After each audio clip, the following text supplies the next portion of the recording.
Thank you all for getting here. It's your event as much as our event. We're pleased to be facilitating it, so please take as much advantage as you can of the people with the Chevin badges on, with any questions that you've got, but just as importantly, it's the networking that really makes this event. Networking starts now as the event is open. I would 100% recommend the conference to FleetWave users.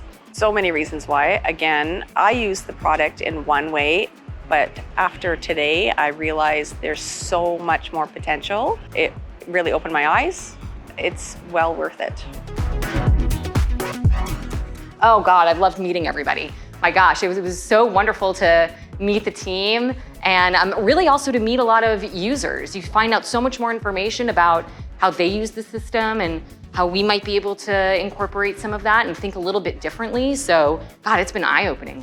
If you have any desire to learn how to enhance your product, to enhance anything for your fleet, like this is a must. You gotta come.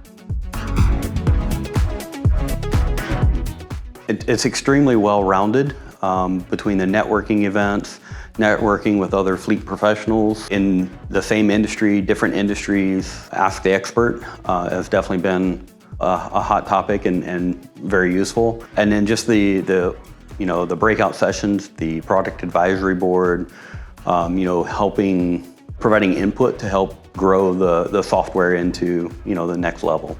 The conference gives you visibility over the company and the roadmap and where the software is headed.